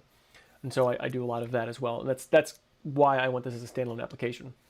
So that, yep. But I was just about to say, Thunderbird works really well before for you that too. move on, just before you move on, you said that most of your users don't like Edge and they use Google. Yep. You need to do a quick search on what's just happened that they found out with Google Chrome, that it's dumped a 4 gigabyte AI file on everyone's PC without them knowing about it. And I'll drop you the link after the show. It's done some sort of weird AI dump onto people's. If you're just running vanilla Chrome, not if you're running Brave or Edge or any other variant of it. It's if you're running straight Google Chrome, people have been finding a 4 gigabyte AI Gemini type, and I don't know if that's the right name, but file and directory or module on your computer. What it's doing, what it's gathering, what it's there for, I don't know, but I'll drop you the link after the show. Okay. This brings me back to you're just one person working because you have a passion for Linux and you want to get it into the workplace, yeah? Is it just a pipe dream that Linux users have that people are migrating from Windows to Linux? Yes. Is it just a massive desire? We wish they would. So you're saying no. And so yes. where's your proof of that? How do you where do you see massive increases in Linux numbers because people are fed up with Windows 11 and they're coming over? Oh, I don't think that at all. I don't think it'd be massive. I think what we're going to see is, over time, where Windows just doesn't do the job. Else, but you're breaking up really, really bad. Am I? You sound like a robot. We couldn't hear anything for the most part. Oh man, my facade is dropping. No, I knew you were a They cyborg. said what 400 or 500 million Windows users migrated over, but in the grand scheme of things, that's a drop in the bucket, really. But How many, Joe? 400 or 500 million supposedly. Rubbish. What? Total poppycock. Yeah. Sorry, mate. You look at No, stats. I don't. You look at stats counter. Here, You look at stats counter, and Linux is doing this, and it had a little blip for a little bit, and then it's stable again. Yeah. You can't count all the Android phones that people class as Linux. You can't count all of the Steam OS files. If you look at the core, and a classic example of mine is that Zorin OS boasted that 1 million people had downloaded Linux from their files, yeah, and they could see that they was on Windows 11. If they got 1,000 users, they were lucky, and now they're boasting 3 million. The figures don't add up when you count. TZ, I was one of those that downloaded on my Windows machine. I downloaded Zorin OS, so I'm included in one of those stats. Well, it's It curiosity. doesn't mean that somebody's switching to Linux. Correct. I think it's more because you see a lot of the larger content creators that are talking about it now and pushing and moving over, and like Gamers Nexus benchmarking, things like that. So that's probably where you see a little bit of a spike for a while there. I mean, yeah, great. If they come over, great. But I've always said all along, as much as we'd like to see this grow, the target on your back then grows too. So, it's a catch-22. As far as just circling back for a second, when you're talking about Winboat, I've got it on here now too. To me, it works. It's in theory, I guess it's a Docker, but it's like a big virtual machine, but it works so much better than the typical virtual machine because it does, like you said, innate sandbox everything, and it fires up. It works like a normal system. I did it more just to try it, and I have the LTSC version on here. I think it's Windows 10 because I don't like 11, but just to play with it more than anything else. But basically, Winboat is like a virtual machine. It is. In theory, it is. Yeah, it's a little bit. I think it's just a little bit better structured, to be truthful with you myself, the way it operates and everything. It allows for seamless integration into your environment. I set it up. There were some issues I had setting it up because there were some IP conflicts with the way that Docker created its IP ranges, and so I essentially figured out where the problem was that was blocked. I was unable to block access specific addresses in one of my other plants. So I had to basically create a special range just for it, but that wasn't a big deal. And once you do that, copying and pasting back and forth, it more or less feels like you're running the Windows application on your host system, and that's really the benefit there. That it's really It's that's simple as adding the app. Usually you have to add the Docker packages and all the other stuff too, which is, a couple command lines and you're done, So is there anything that does not work, that doesn't translate with that? No, it's Everything basically works. running a full Windows operating system on your host system. It's just containerized, and there may be a bit of a performance penalty with that, but I have not noticed that. Everything seems to be passing through very well. If you're using Docker as opposed to Podman, there are no issues there. I can mount and format USB drives, or like I have a thing here that has an application only in Windows to do the configurations on. It's a blank keyboard. Did Zeb make fun of Michael Tennell for something like that before? He did. Yeah, And okay. he should have. Yeah. So now you can make fun of me. But it has like a scrub wheel, and I have so that aside, I can't configure that directly in Linux, so I use Winboat for that. So I just basically, when I plug it in, the Windows side will see it because I've allowed it to, and then you can configure. You can actually configure what the Windows side can see. You have to allow specific things. So that is an extra step, but once it's set up, it's set up. So people do gaming with it as well, and they feel it's a native performance. People also do CAD and whatnot with it, also feeling that it's native performance. For me, I just need it for video feeds from something called XProtect. So, Nice. does Winboat provide the choice of the Windows version? You have to Yes. provide the Windows ISO. When you install it, you can select if you want. You can still use Windows 10 image. You can Windows 10 LTSC 11 or 11 LTSC. My oldest son tried using Winboat with Windows Vista, like forcing a specific ISO, and that was a complete disaster. Why would you do that? Why would you do that? Well, And there's- does it do yes. Does it do a full install of that Windows version, or is it like even a more condensed version with services disabled, that kind of stuff? It's full I don't. install that I know of, right? Yeah, I think It it's seems full to be to install, me. which is why I went Okay. the LTSC version, because LTSC doesn't have. It's Yeah. for IoT things, and so Yep. the footprint. I don't know. I'm not going to run Winboat right now because that could be disastrous, but That might be. yeah, it would be. So So how does it get around licensing? Do you have to own the license of Windows for you to be able to run it? So the licensing really only blocks you from being able to do specific things with it. So I couldn't just do an unlicensed one in the workplace. You can use it at home without any issues. You just can't change like your theming and whatnot. So In your desktop? difficult- yeah, so the LTSC version you cannot directly buy. You have to like know a guy who knows a guy who killed a guy to get a license for it, essentially. But it is possible to get a license. There's just a little Well, there's few some of extra these steps. third-party sites that still are selling them, but like you do for the what is it, the SCD keys and whatever. One of those, there's sites like that have Yes, Yeah, but they're very creative grey. solutions. where you Let's run put a it like that. script, which is Yeah. do that at your own risk. So. But just quickly going back to what you said, Joe, about there's lots of large content creators doing bits and pieces, yeah? They are doing it purely for their own clicks. I mean, we've got a load of people here, and we've got a load of people in the chat here. Who here owns a 9850 X3D and a 5090 and can run all those tests? Because have you ever seen them running a test and doing a Linux comparison to Windows on a potato PC with a RX 580? Yeah, exactly. No, they're all running the latest and greatest stuff. And I recently saw a video about your particular problem where this last Windows update bricked a load of machines. So I was very interested to hear real world scenarios, because when I was looking at this video and they were going on to the Windows Central and having all these people moan, and I'm thinking, yeah, great, we got 100 people who've had a problem and they're verbal about it.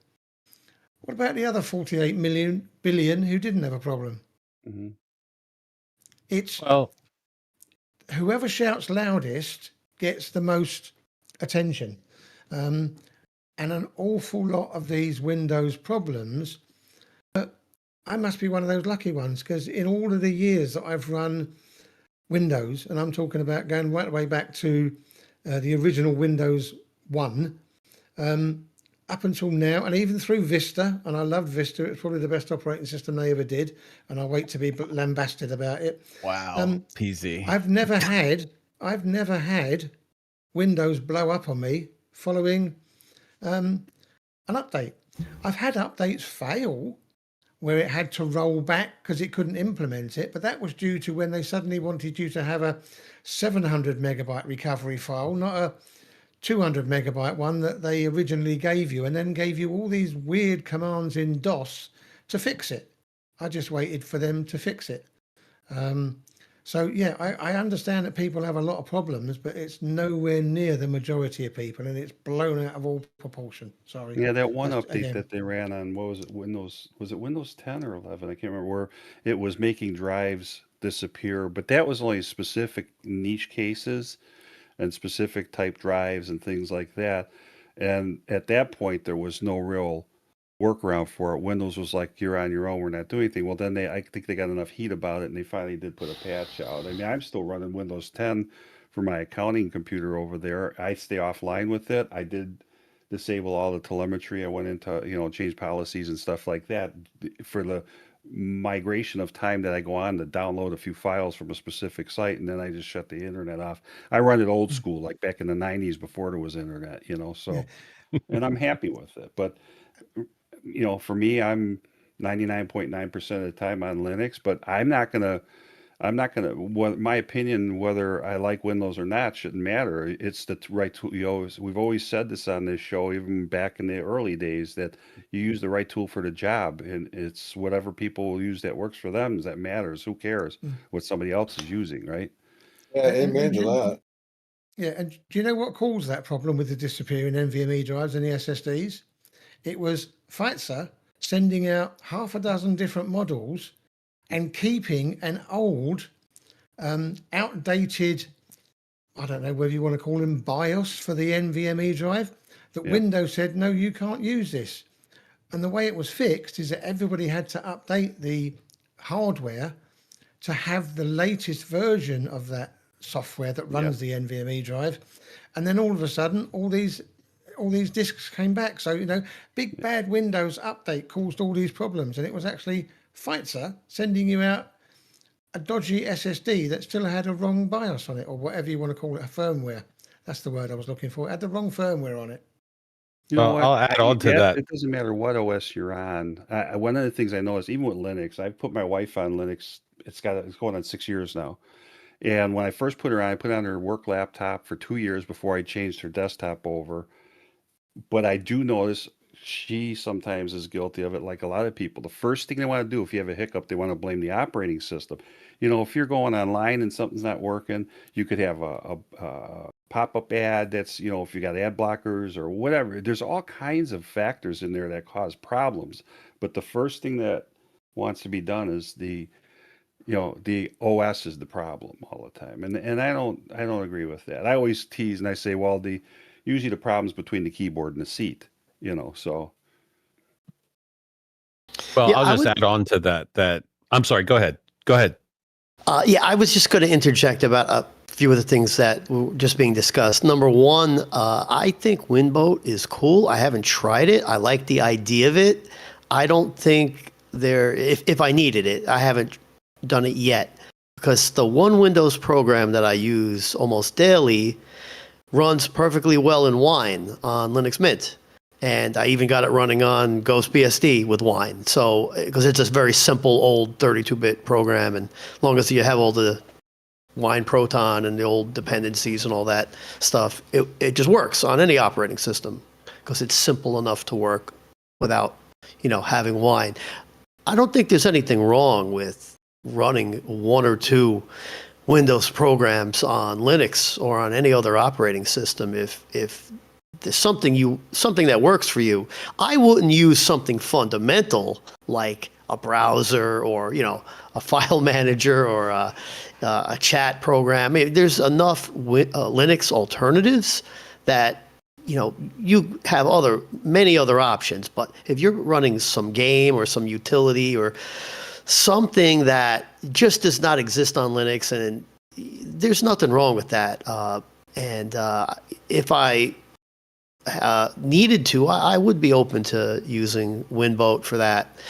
And then separately, the other issue you were talking about, adoption of Linux and the numbers being bloated. Yeah, I think there's a lot of hype from these different YouTubers and content creators, but we don't need to have,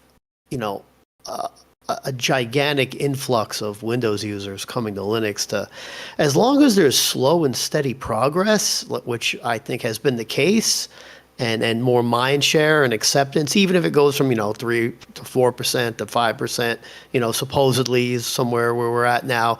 I think that's great. Maybe in a year or two it'll be at 6%.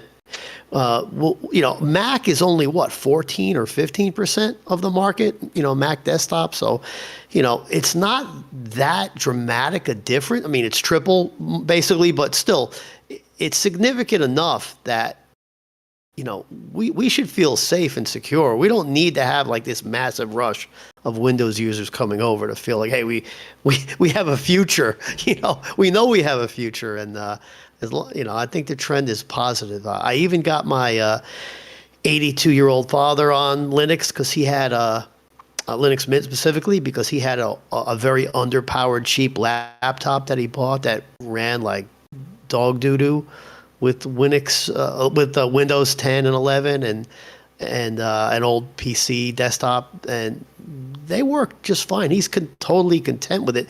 Mind you, he's tech savvy for his generation, but yeah, you're running apps and it's not a big deal. So I think we're in a good place. Yeah, as we come out of obscurity, we lose a little bit of security as well, right? It becomes a bigger target, like the Touch Powers PC was saying that earlier. I kind of agree with that. And I agree with new to Linux. I agree with your route for running the Windows applications. First, do Wine, Crossover, whatever. Do those first, and if that fails, then you go to Winboat. It's more like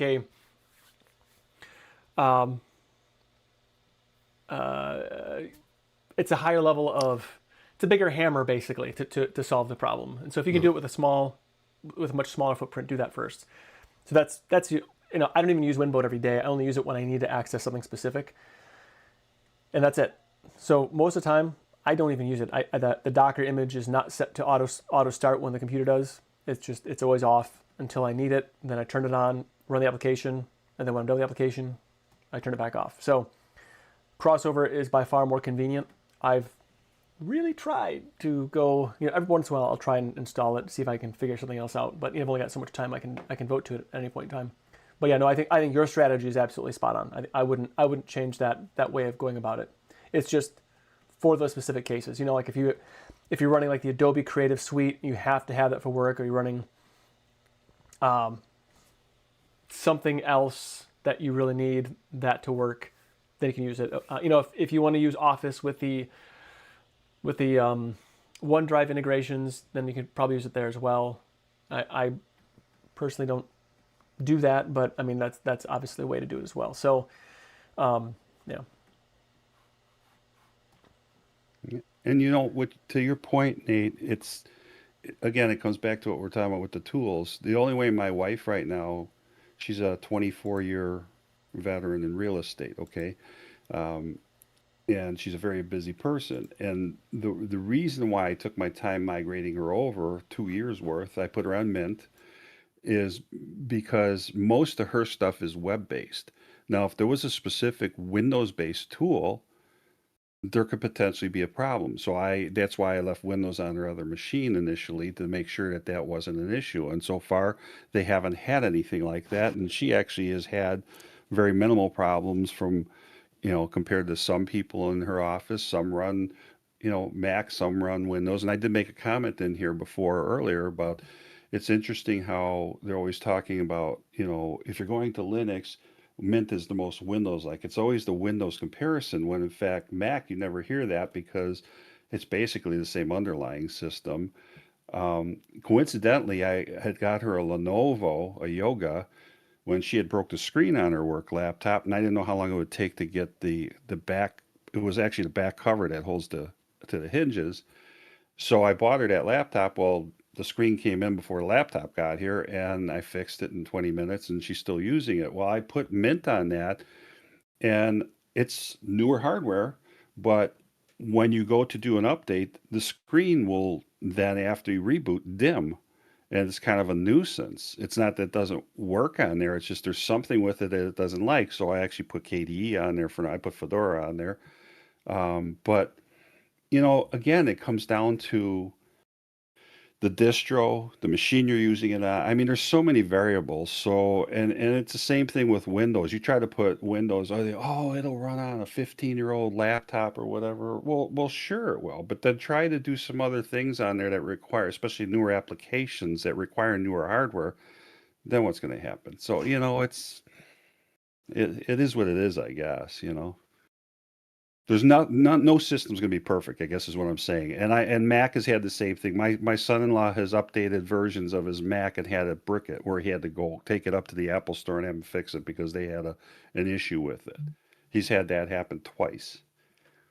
So that's the thing. I mean, every operating system has its flaws, its weaknesses. So that it's not really. Linux obviously has its flaws. Zeb will let you know, and. Don't talk about my Linux like that. But I think being honest about it is the best approach. If you don't look at the warts, then how do you address the issues? And unless you can identify, well, my issue is X, Y, or Z. I mean, it's got to be done. Yeah, but I think the hardest thing to do is to take somebody who is not a tech savvy person and try to explain to them why they would even want to switch to Linux. If Windows is working fine for them, why would you even want to switch to Linux? And so then you try to convince people to do that.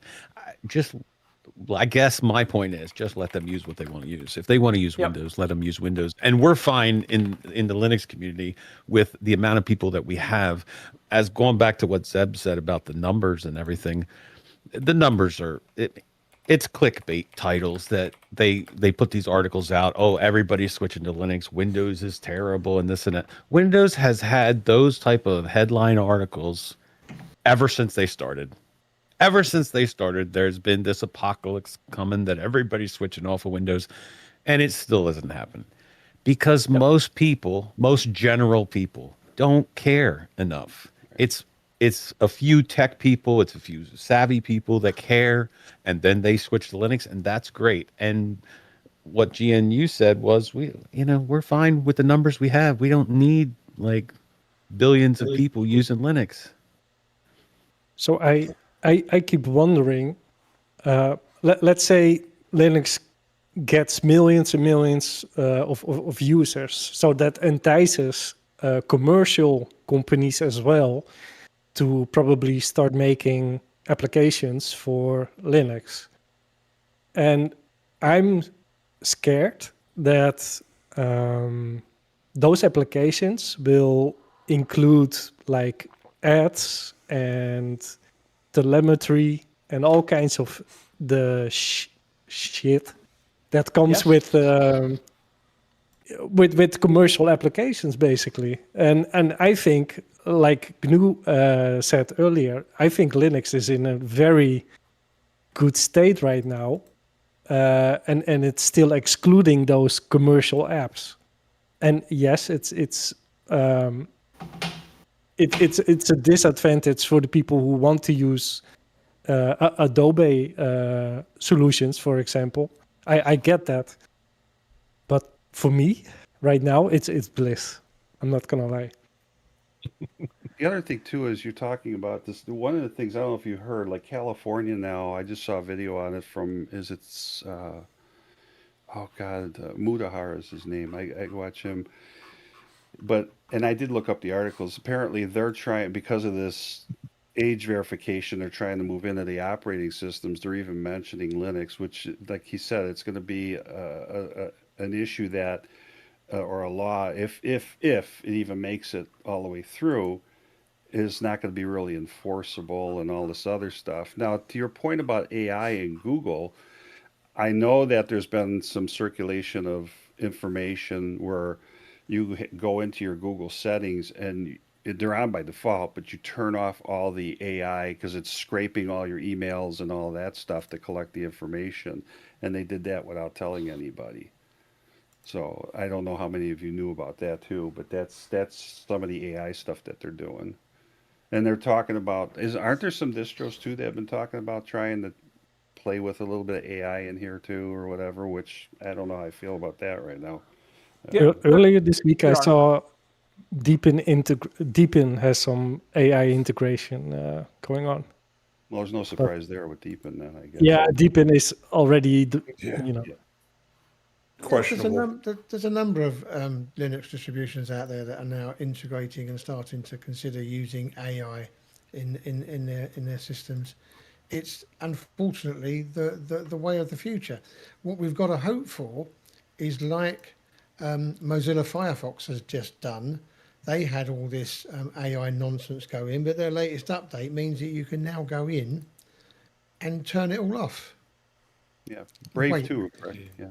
If you believe in the button, I don't know, man. Yeah, that button's probably exactly there to make you feel good, buddy. You can turn off what they want you to think is turning it off. But unless somebody, and this is the thing I like about the Linux community, if it's truly open source, there will be somebody out there who will dig through it with a fine tooth comb and find the lies. And that's for me the single biggest benefit of using open source. If you try and hide anything, someone will find it. And that's the bit that I love about it. It's great. That goes to even the comment earlier about putting ads in there. I don't think the open source community would stand for that either. Oh, no, that would be canceled. So, there would be a big cancellation of whatever it is. yeah, they cancel a commercial company creating a Linux application. Are there rules for that? I mean,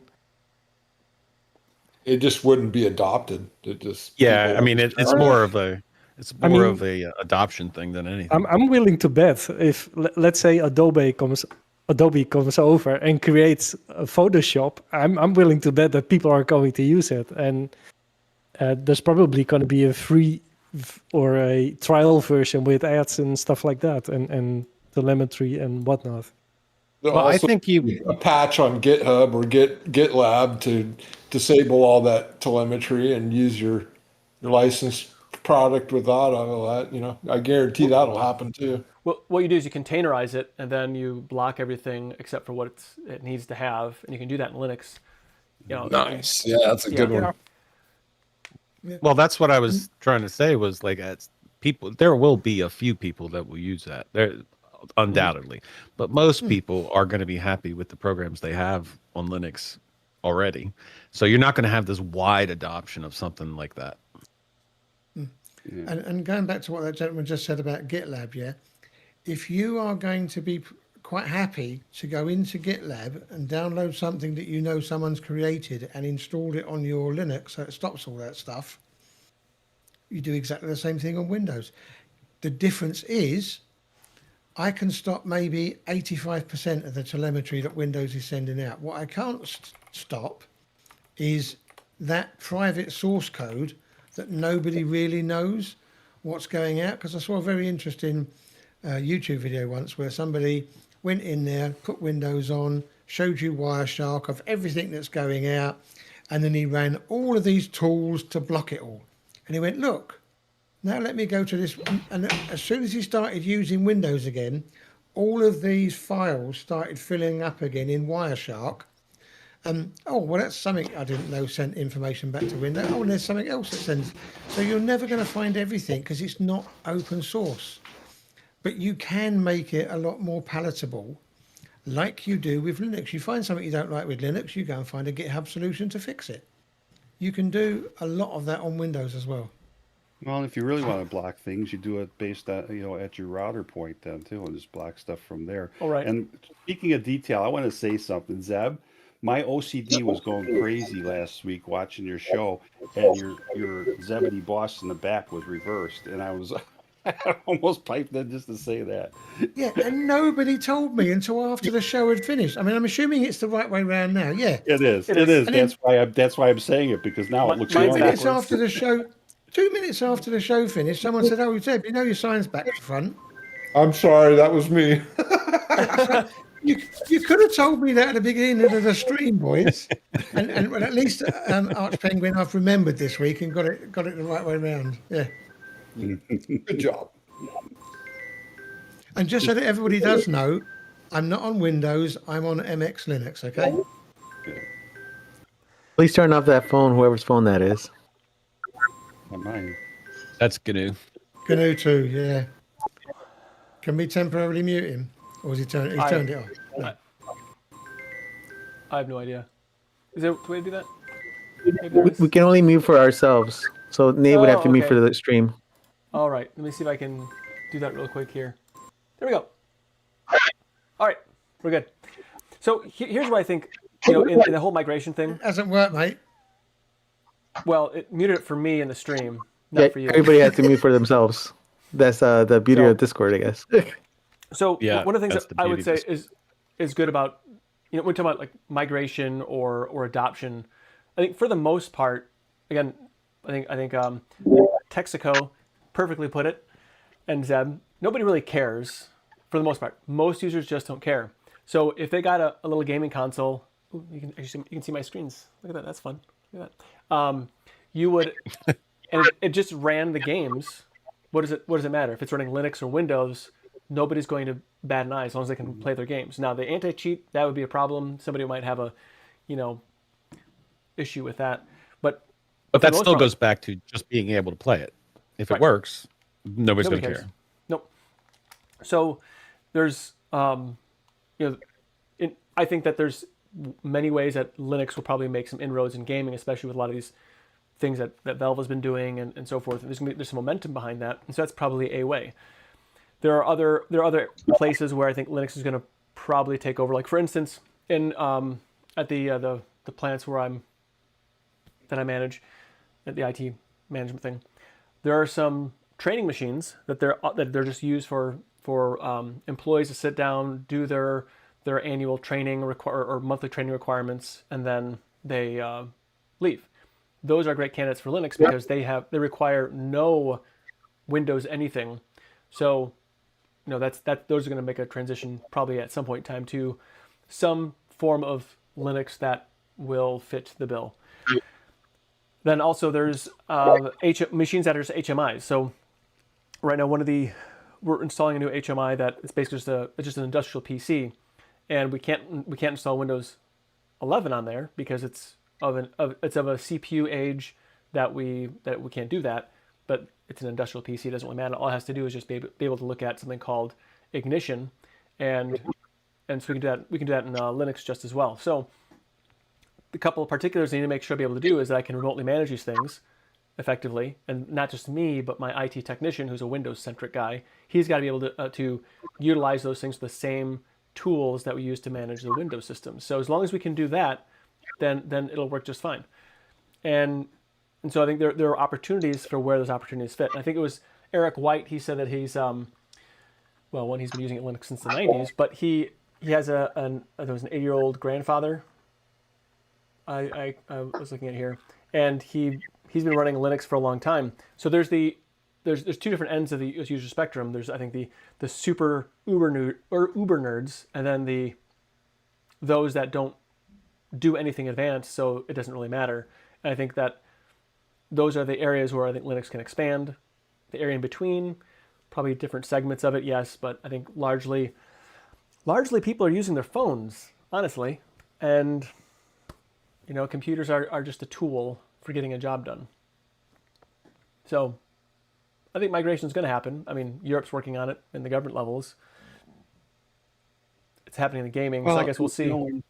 All this talk about what we're talking about Linux and being adopted, this is all desktop. The truth of the matter is, from an enterprise standpoint, it's ginormous already anyway, from that people don't even realize the things it runs between your cars, It's your everywhere. smart TVs, your refrigerators, your phones, even Chromebooks. People don't realize that. Well, maybe now with us talking about, but a lot of people don't realize even that's Linux. So it's been out there. Now Chromebooks a desktop, of course, but the point is when you're talking like the radio stations and God knows whatever else. So, but there was a thing with a video I saw the other day, an interview of Linus Torvalds, and he had even said himself he was hoping that Linux would have been further than what it is. He said, and his main thing, which we all know this, he said, I think the reason why you don't see it out there like you would have expected is because it's not as a pre-install coming on most machines. Yes, Dell has it, Lenovo, and some of the other ones,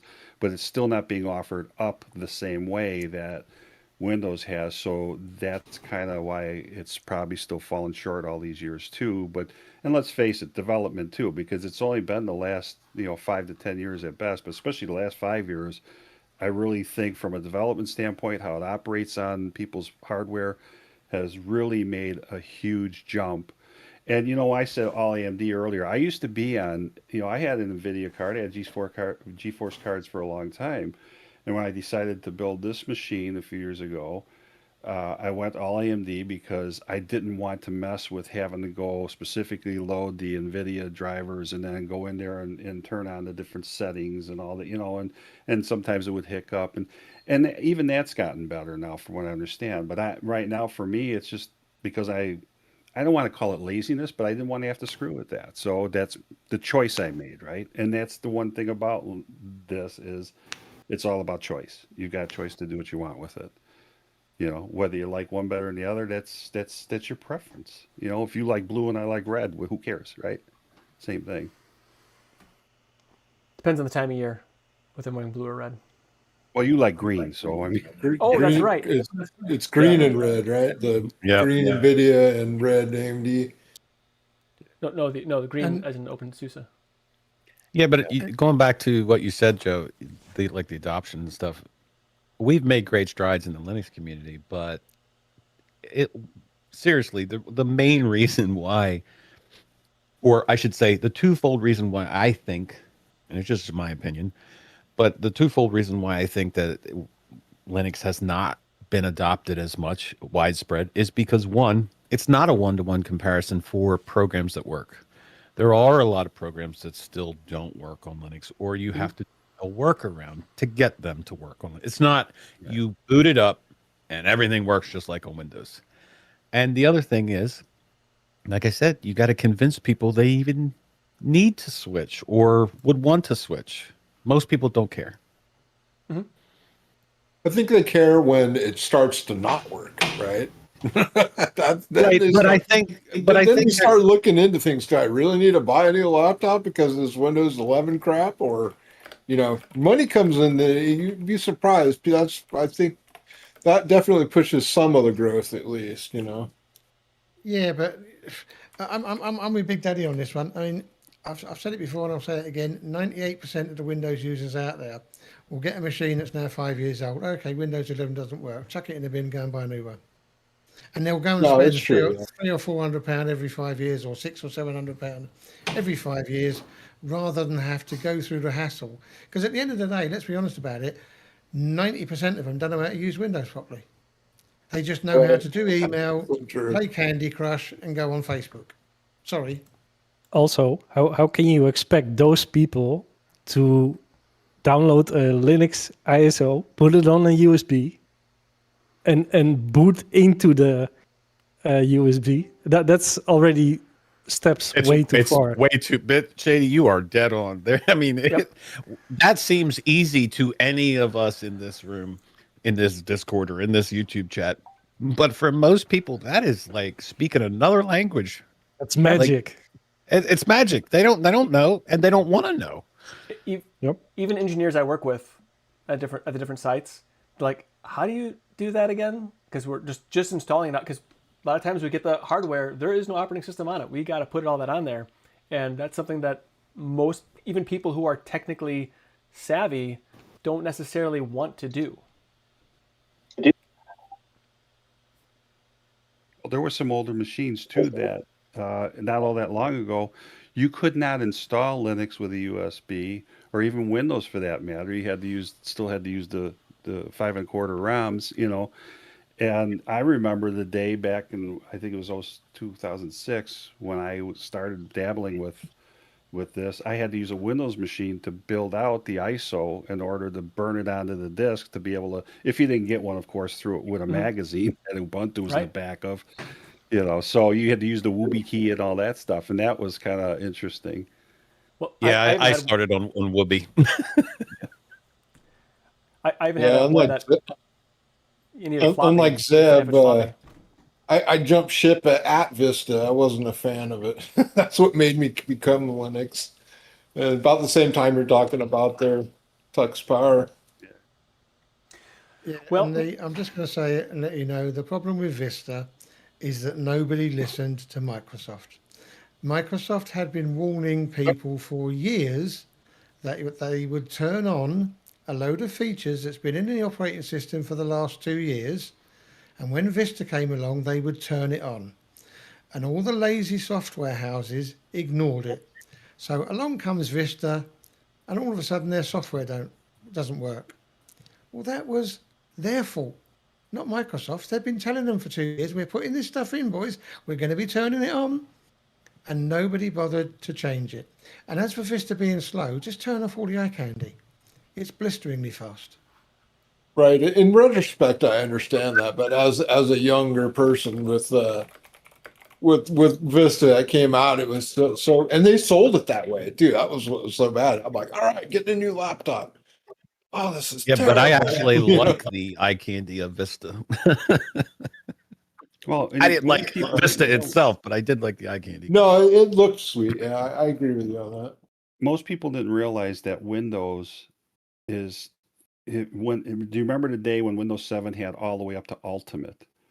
They had you really in theory have one ISO that you're burning. It's just when you pick whatever they have, it's what's turned on and what's turned off because it's really one system. It's just they have most of the features are turned off for some of these other versions. That's why now when you burn an ISO down from Microsoft's site, it gives you a choice on what you want to load in there. And that's why, because it's whatever turns on and doesn't. Well, not only that, but have you noticed the size of the Microsoft ISOs now? It's like 7.2 gig or something. Sounds It's like Baza. ridiculous. Got to put that telemetry somewhere. Yeah. It's the agentic side of it now, probably. It's like, yeah, okay, you got your VPN, but that doesn't mean that client side it knows that exactly everything and it pings it back to their server. You know, that's why you want to switch to Linux. Nate, you're muted. We are bumping up against time here, so we have to hop into housekeeping real quick. There's still a Linux Saloon tonight, so if you would like to participate with our news flight night, got lots of topics. Eric's put together quite a list of topics. I compiled a bunch of stuff here that we're gonna look at, and then maybe a little review on what happened here today as well, or at the early edition. Also, next week we're doing an application appetizer, so we're gonna have a poll up at some point in time, maybe today, into maybe some possibilities for applications that we can look at for next week. So if you have any suggestions, send us suggestions at linuxsaloon.com. Also, if you go to cubicle8.com/linuxsaloon or linuxsaloon.com, you'll see we have a calendar on there, and it has all the upcoming shows, I think through March right now. So you can check on that. But if you have any distribution suggestions, things you think that we should try out, applications, any discussion topics you would like the panel to handle, because we have a fantastic panel of people here that I quite prefer. So send those as well. And also when this is done, I'll have the show notes published as well for this. So I know feedback, but I did want to say there was something that I thought was really funny, and I don't know exactly where I heard this, but it says Linux is user friendly. It's just picky about its friends. So anyway, so is that time for last call? I don't know if anybody kind of go around the horn here, talk about what if you had anything you want to plug or talk about or whatever. So I don't know. We haven't heard from Charlie. Is there anything you want to like pipe in there as we kind of close this sucker out? No. Well, I got my times wrong. I was getting ready for 8 o'clock here, and it wasn't starting at 8 o'clock. Oh. So, yeah. Next time I'll get my schedule. Well, if you go to cubiclate.com/Linux Saloon, it'll have all the dates there in the calendar. You can actually take it's a Google Calendar, so I guess if you don't like that, I'm sorry. It's my calendar, and it showed up as 8 o'clock. So anyway, something's gone wrong. Yeah, I don't know. Which I feel bad about because I wrote on your blog about, do you have time to do this? Is any chance of doing an earlier one for us foreigners over the pond? And and then 2 days later you popped up with a question. So I was like, oh, good. But anyway, clearly I've gone completely wrong with my timing. So next time you do it, I will be here. Well, the plan is to do it at least once a month. We'll see how things go. There's lots of factors. It may move around a little bit. I'm a bit of a digital nomad, so I'm not always home, but I can take a lot of my gear with me because it's smaller now. I can take my microphone in this little box now instead of having a big rig like some people. Anyway, but yes, no, we're gonna do more of these. I think the plan is at least once a month, and I enjoy the conversation. I enjoy having a nice lighthearted conversation. I enjoy Zeb especially pulling me back down to earth as often as he does, because I do need that. I'm somewhere out there in the clouds. Don't we all? For sure. But yeah, so thank you very much for being here, Charlie. I don't know if you had any thoughts on that maybe you wanted to spit out there about any of this. Well, no, I missed the whole thing, so I have no idea what to say. Oh. So skip over and move on to some. It's all good. No worries. Glad to see your face. I'll just shout to the screen as I always do when I'm watching the playback. Okay. All right, and then you can send messages too. Like after you shout, then put them in, and you can send them to whatever at linuxsaloon.com. So yeah. All right. Criticisms or Nate was wrong at linuxsaloon.com. Do that as well. He's never wrong, is he? Nate is never wrong. Oh, he's actually wrong a lot. Often wrong is my middle name. Except apart from that, he's always right.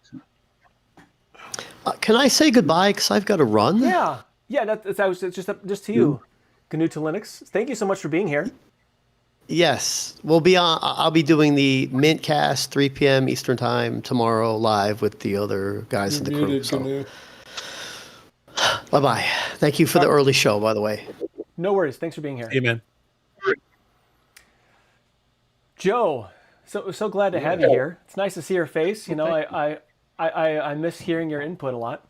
So I it's nice to have appreciate it. that. I sometimes wonder if it isn't too much, but I was glad to see you guys. I was debating whether I should try to jump on last week, but at night. But again, like I said, I worry about noise in the background or whatever, or getting distracted, and it doesn't matter. I really enjoy seeing some of the old faces coming back again too, and and I don't mean that literally, even though I look at mine now and I realize how different I look from years ago when this all started. So.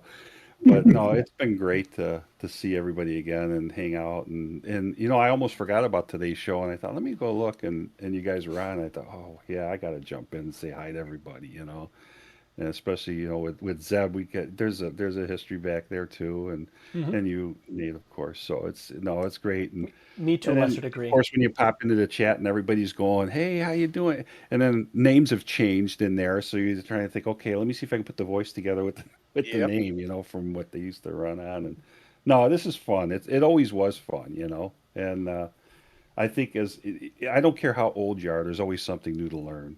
I guess that's the main thing. And that's been the joy in Linux, is not only the choice of what you have to use as an operating system, but it's experimenting it. And I've always said this, 99% of the time when it breaks, it's mostly my fault because I don't leave it alone. I'm just that way. But that's how you learn it too. So anyway, but thank you for having sure. me. I appreciate it. Oh, love having you here. It's awesome. And so you're always welcome to be anytime. I'm grateful for when you can be here. And if you can't be here, that's okay too.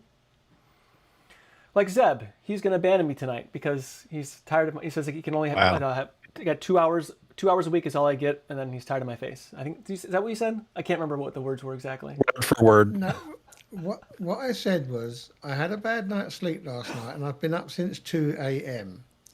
So there's no way I can go back to bed for 3 hours now and expect to get up and make the show. So it's easier for me to say, sorry, I can't make the show this week, but I'll definitely be there next week. And then the only other thing I'd like to let you guys know about is a blast from the past. If anybody used to watch me on a Saturday morning, 10 a.m. UK time, for 2 hours of Caravan Conkers on Euro Truck Simulator 2. Yes. That is back.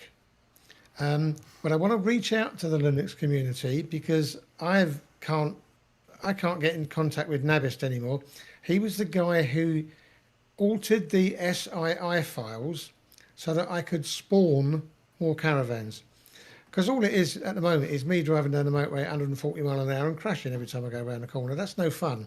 You want to see these caravans flying. So if anybody knows how to mod an SII file in Euro Truck Simulator, please get in touch and let me know because I'd love to have more caravans come back in. But you're not doing the 10,000 horsepower ones then? Like you used to No, do? because again, that was written back on 136 and we're now on 157, so it's not compatible anymore. Oh, okay. But that was Nabis wrote me a 25,000 horsepower, a 50,000 horsepower, and 100,000 horsepower. Yeah.